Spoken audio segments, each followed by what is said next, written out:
So I consider any really any swing low or high that's closed through. I consider if we form a fair value gap, then that's a bag for me personally. Because Um, the middle candle in a swing low took out previous candle liquidity. So it would make it a.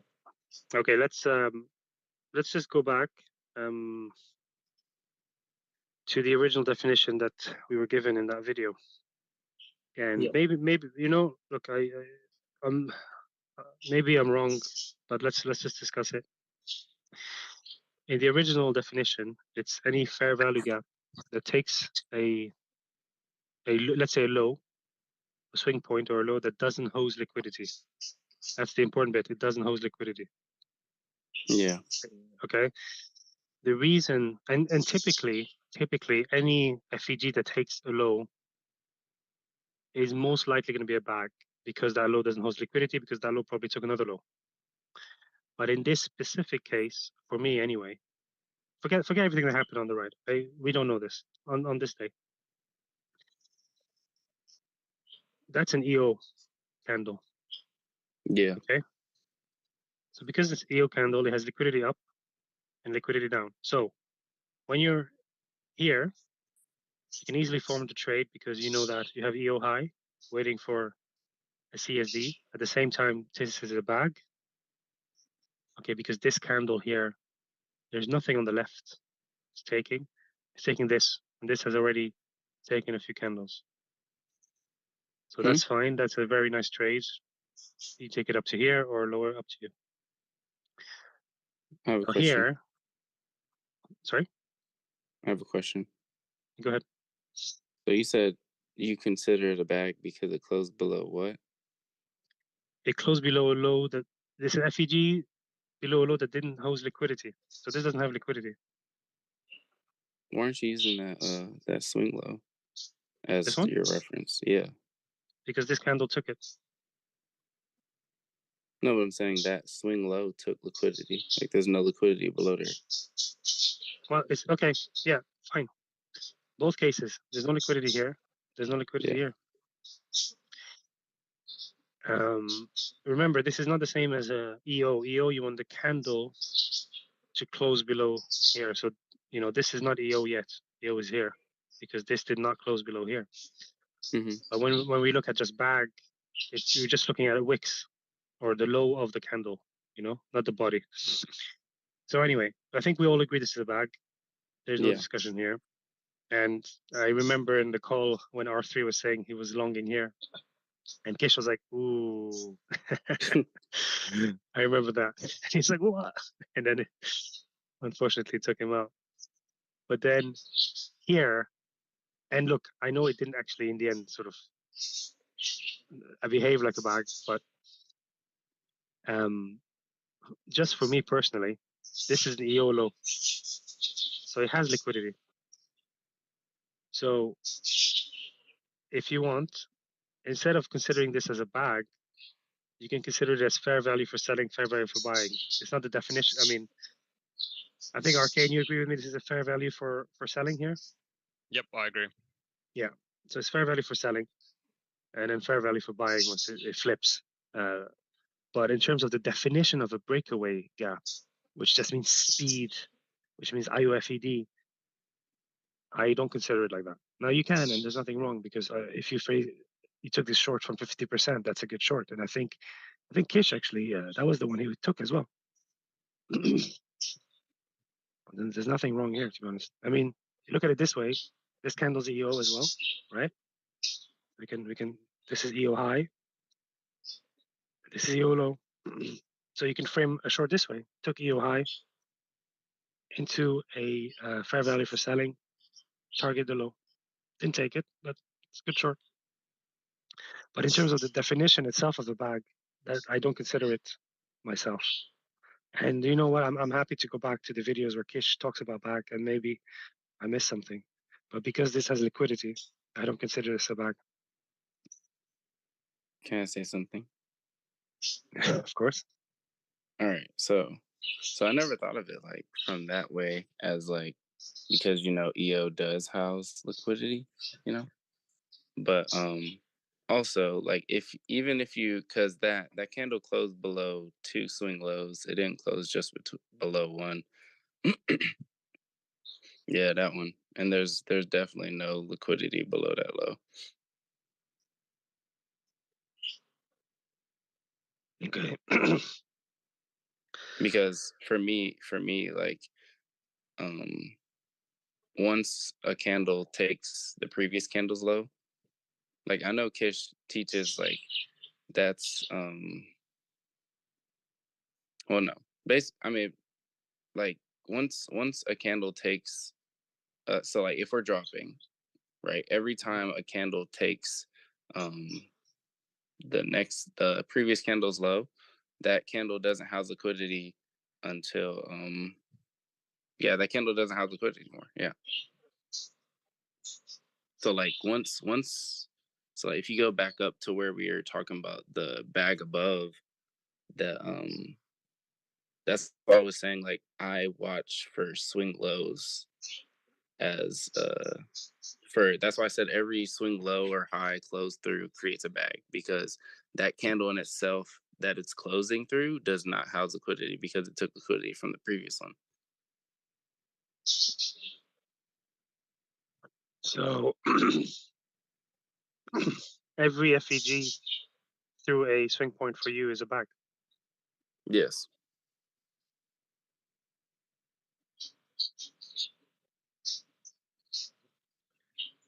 Fair enough. I see what you're saying. For me, when you have EO, you have liquidity, so that's the only reason I don't consider it. But look, I don't know. Probably something we need to backtest and check. If you're on are you usually on the lives with Kish? Yeah, I am. Well, Next. I don't talk unfortunately because I'm usually at work. I'm just listening on the. Oh, okay. But we can if you want to go back with him to this one.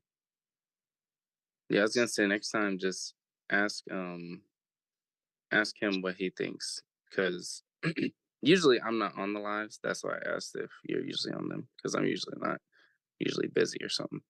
But yeah, because I've showed him before and like because like even if you like if you just look at price at all like once you close like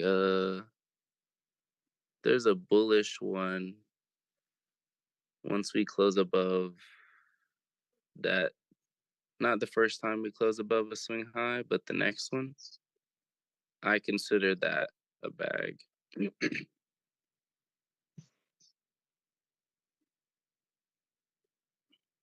Okay, so for example, you take this as a bag. Here, one second. Let me. Oh, my bad. Let me zoom in.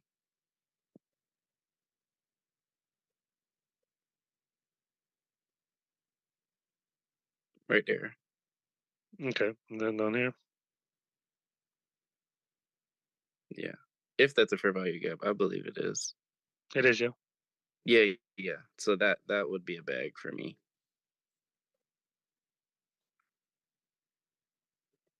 And what I was saying earlier about like I noticed that whenever price so once we create the candle for the boulevard for breakaway gaps, usually whatever low that we close through, it at least taps that before it makes the next expansion. So like usually like on the lower time frames, because I just naturally have FOMO and don't want to miss out. I'll wait for it to tap that low, which is like similar to like order pairing, I guess. Yeah. Because usually it at least taps there, and then I just put my stop loss accordingly. So look, fair enough. I think I'm not sure if anyone else has any points of view on this. You guys also look at dealing range or bag, Mm-hmm. right? like when candle closed below the failure swing and the next candle closed below that, that could form our back. Yeah, I do use that. So you're talking about Yeah. a bearish dealing range. Yeah, so like on the daily chart right now for Nasdaq. Okay, that's good.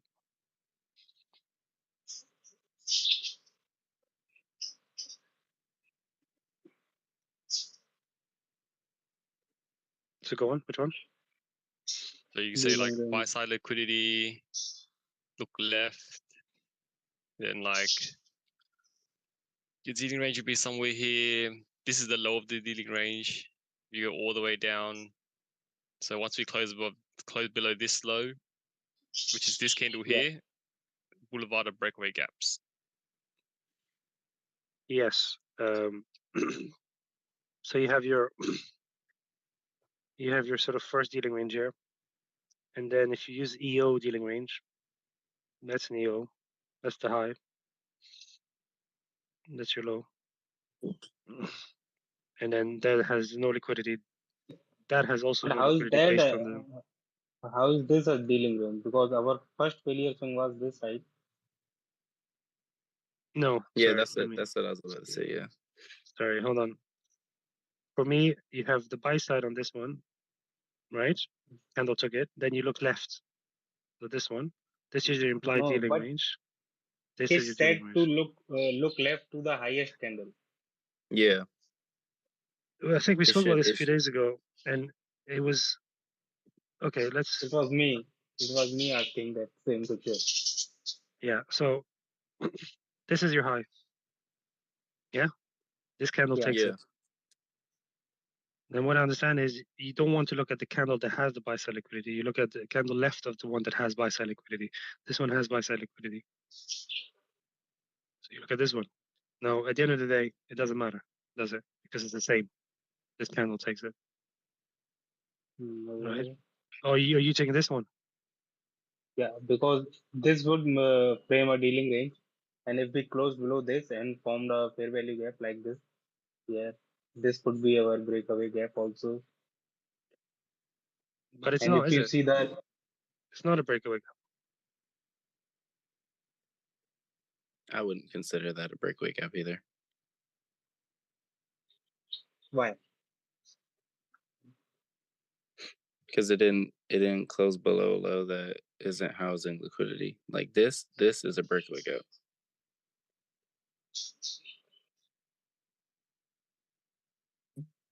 Besh, sorry to interrupt. There's something. Good There's morning. something asking to. I'm trying Yeah, to I let him in just there. So sorry, hold on. Let's start again. Someone said you consider this a breakaway gap. Yeah, I mean by definition it is because this candle took out this candle liquidity because this was our failure swing, and this candle does not house any liquidity. And when we close below this, this is our boulevard of breakaway gap candle. And when we close up below this and form a fair value gap, this would be a breakaway gap. I see what you Because mean. failure I swing houses for that. liquidity, and this candle took out. I mean, by definition, it could be. And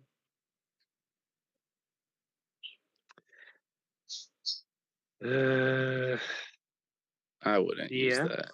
but I wouldn't trade it. Like, how would you see?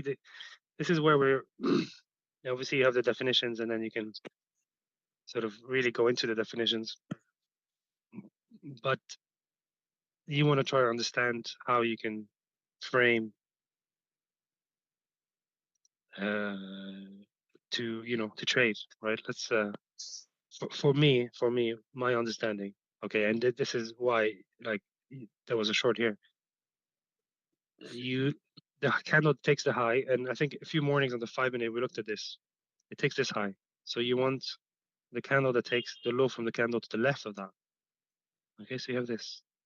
We can look at the 5 minute, and then you can see here a nice tap on the 50% back down. It wasn't ready to leave. Okay, it's easy to take a failure swing. Remember, the first thing we were taught about dealing ranges is you have buy side, sell side, retracement, expansion. And what does retracement look for? Internal liquidity or imbalances. Your internal liquidity above 50% is what? Is this. This is really good confluence with the failure swing rejection block thing we learned a few days ago. But Uh, the first Someone definition. asking you to let them in the call. I think Wabaki can clear this whole thing up. Is Wabaki here? Yeah, Wait, what Wabaki must I is here. do? Hey, Wabaki. Yeah, he. How is it? What do Yeah. you guys need? Good, good. We were having some debates about breakaway gaps and Dealing ranges also. dealing range as well. But like, we can start with the breakaway gap. Okay. So let me just remove Yeah. some of this stuff. And there was a discussion about Tuesday, and when Tuesday low was formed, which was about 9:45, 9:40. And so we're discussing breakaway gaps. I think we all agree that this was a breakaway gap. Okay. Yeah. This was an EO. The EO high holds the liquidity. The EO low holds the liquidity. High was taken. So target low. Great. So I believe it was Darius. Darius considered this a breakaway gap, but I don't. But I think if you do consider it a breakaway gap, the reason I don't is because this has liquidity. So an FEG that takes liquidity is not a breakaway gap. It's when it takes a low that doesn't hold liquidity, and it's a breakaway gap. For me, I just consider this a fair value for selling, or flip it fair value for buying. But Yeah, I would do the same. I would agree with you. But have you guys thought of thinking of price this way? So you see this thing you marked out here, right? Well, this candle, do you see that this is like a balanced price range in a sense? Yeah. And then this is the sponsored leg. So I guarantee that if you treat this the same way we treat 4 a.m., you'll see that anchored it from this opening price to the closing price. This was a retracement up to EQ of the range, which was inefficient based off of this EO. Because we only This had candle sell will. side. Yeah.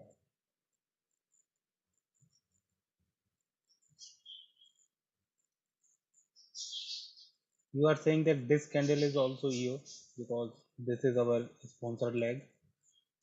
Yeah, so just like a fractal delivery, this is a BBR. Right. That's the sponsored leg. And then EO. Sorry, but I don't know. I've got it in here, but it's not.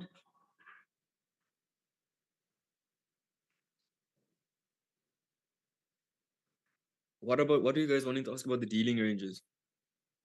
I'm gonna go out soon, so I might be yeah, leaving soon. yeah. Sorry, sir. So in the first definition of cash, not the EO dealing range logic, but the one where you take buy side, take sell side, retracement expands. So we had some disagreement here about how to frame the dealing range on this point. Okay, either implied or not the implied, but the actual dealing range. So what I would do, and then I'll let someone else talk how they do. That's the high. Okay, that takes the high. That's your high of the dealing range. And then you look Yeah. at the sell side liquidity left of the one that was the buy side liquidity. You don't use the same candle. So I would take this one. Okay. And so then I look at this took the sell side liquidity. So I'd frame your dealing range here. So dealing range, high, low, didn't want to expand, retracement. Okay. Still didn't want to expand. Then it took a failure, internal liquidity. So it's either an imbalance or internal liquidity before expansion. But I believe, and please go ahead, whoever was talking, was it Forex Trader or Yeah. Darius? Yes. Yes. You would take it here, this high and Yes. this low. So you would take your dealing range here. Right. Because this was the highest up candle hour, and Kish told us to look to the left. for a failure swing. So this was my failure swing, and this candle took out the sell side liquidity. So this would frame my dealing range from this high to this low. I can at least see What's like a 2 dealing ranges there. okay? The big one as well. So, if I were to look at it right, I would say this was the first time we took buy side liquidity. And now thinking of it logically, that's a failure swing, that's a failure swing, that's a failure swing, that's a failure swing. So this was the first time the high got taken. This was the nearest sell side liquidity pool after we took a high. So when this candle raids the low, that's my dealing range with my EQ retracement to set up this expansion. So if you fib, well, exactly like you fibbed here, this is what I would have framed for this. And then it breaks down again to say, just to refine the entry would be this got stop hunted, this low got swept, that creates a rejection block. Because this wicked above the high, dropped down, Yeah, that's a dealing range. And then we have the closing, well, the opening price of the rejection block to frame that expansion.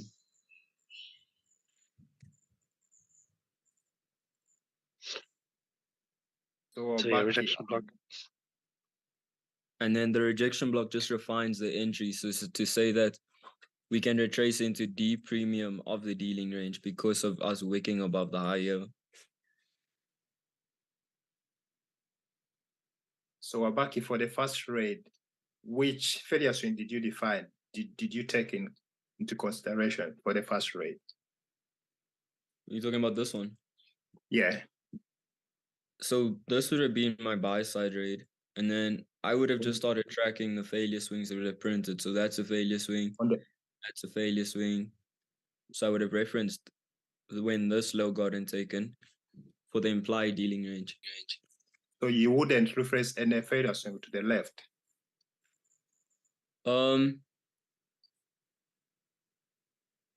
Honestly, I wouldn't. Okay. If the delivery here wasn't the cleanest, if there was like a failure swing that was close by and then we swept it like this, yeah, I'll look to the left. But when the market's like ranging like this and we're going up and we're not sweeping lows, I'm gonna wait for the nearest failure swing after my high gets taken to frame these type of stuff. Which is why this would have been the short, was this candle. let's say the right side was not printed. Which failure thing would you have look at? I would have looked, so if in real time, right? So we would have rated this high, and then I would have had this marked out to say that's the nearest sell side liquidity pool that I'm looking at to frame anything, because it's a higher low, so it's a failure swing in a sense.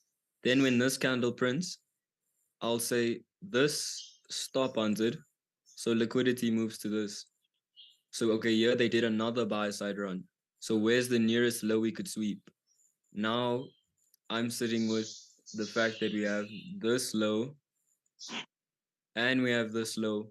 So once they do this, I'll frame a short to take out this low because it's a dealing range.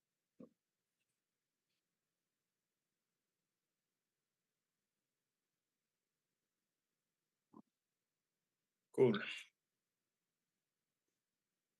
Did anybody play the EO dealing range for yesterday's drop after FOMC? What time frame? Go on M1 and then go to the drop yesterday at 1 o'clock.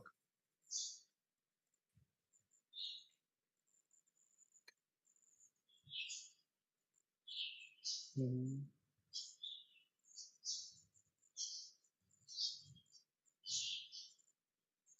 Okay, zoom in on that price action quickly at 1 o'clock.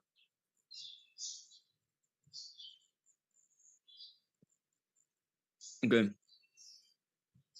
So this was literally the logic that I used for the trade. That's where I want to see price come back to. We need the loop closed.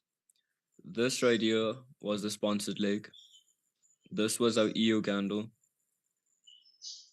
So now with this being our EO candle,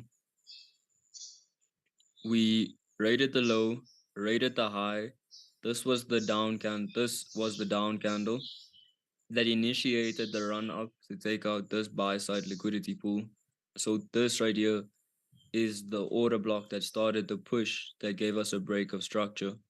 So just based off of that, we had our dealing range form based off key liquidity pools being EO.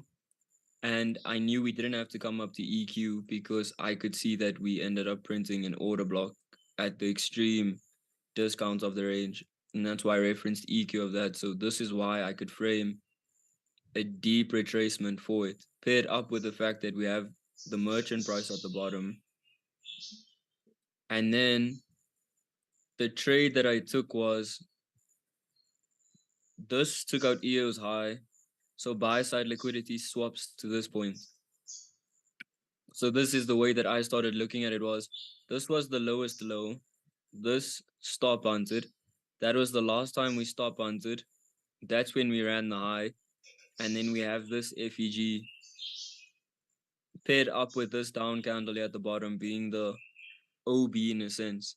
So I could frame again based off of that logic that my dealing range is gonna print in this way, and I have an FEG here so I can frame a deep discount retracement before price expands.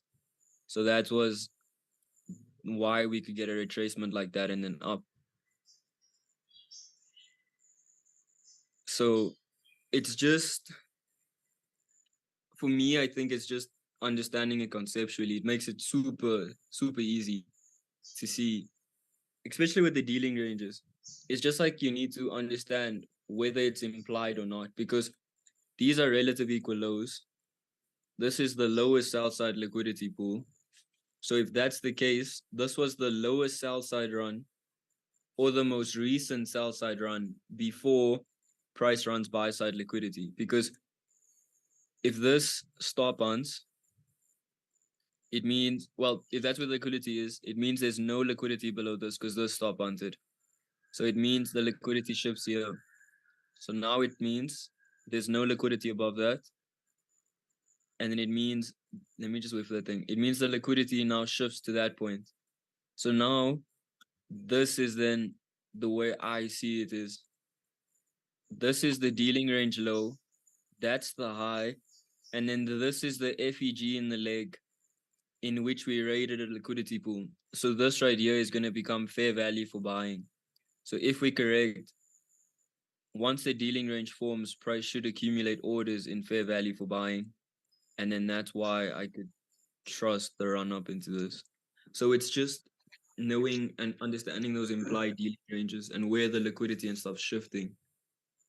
Well, that's just me, because that's why I took this one. On futures, we retraced into the volume imbalance, so I took that. And then this down candle here, once we got CSD of it, I took the long up to that point as well. Just using like the dealing range logic. It's like a cheat code.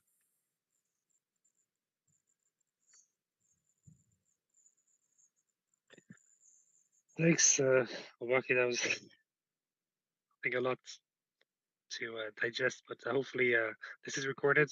I'll put this up and everyone can go through it in their own time. There's a lot of sauce there. So thanks for that.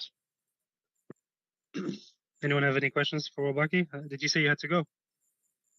No, my grandparents aren't here yet. It's fine. Okay.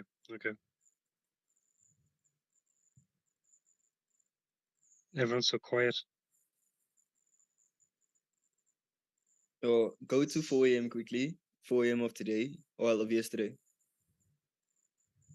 1 minute? Yeah, on M1. You on the whole thing or just Okay, turn on first time? No, take the thing that blocks off extended trading hours quickly. This one? Okay, so yeah, so just move a little bit to, yeah. So I Oh, played okay. that fractal as well. So high played. So this is like, you're not supposed to trade fractals, but I've seen trading fractals work a lot. This stop hunted, right? So I sold into this market structure shift on this candle to take out EO's low. Well, which candle's 4 a.m.? I think it's this one. To balance the range. And then look at this. If this candle right here is going to be EO, right? Because price traded up, price traded down. This right here is going to balance the range. It means this next candle here is EO. Do you see we sweep the high? We sweep the low. Okay, well, it's not on this feed. Never mind. On futures, this one up, this one down candle right there went up, down, and created a bearish dealing range based off of that EO in that one candle. And that's why this candle's shorted. Well, how So do you I are explain? basically playing EO ranges, like EO both sides get taken, and then you frame your dealing range around that. Yep. Just gonna go to futures.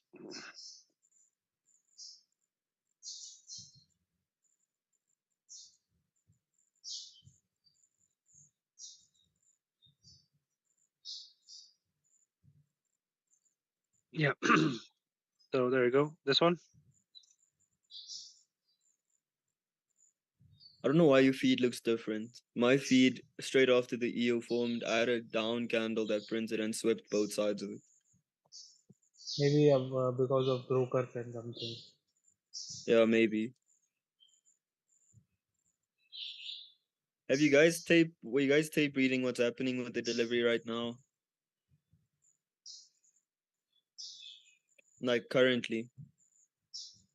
Go to M1, like the current delivery where we are now. Yeah. I'll do on the future so you can see. It doesn't matter really.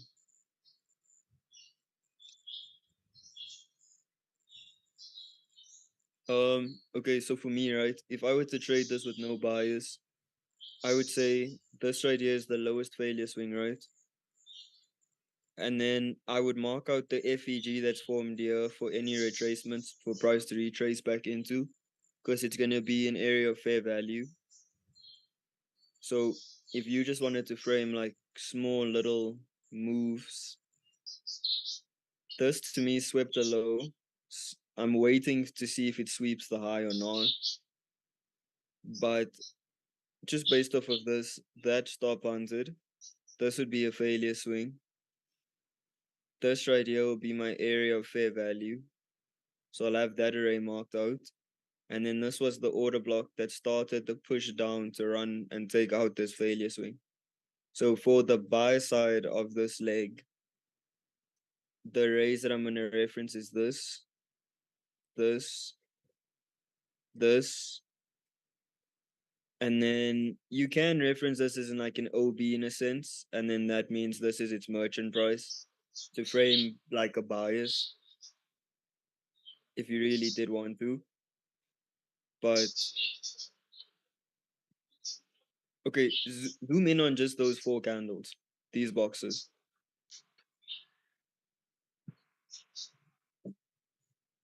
Okay, so that's a sell side liquidity pool there that got swept. Did this stop hunt? Did this run the high?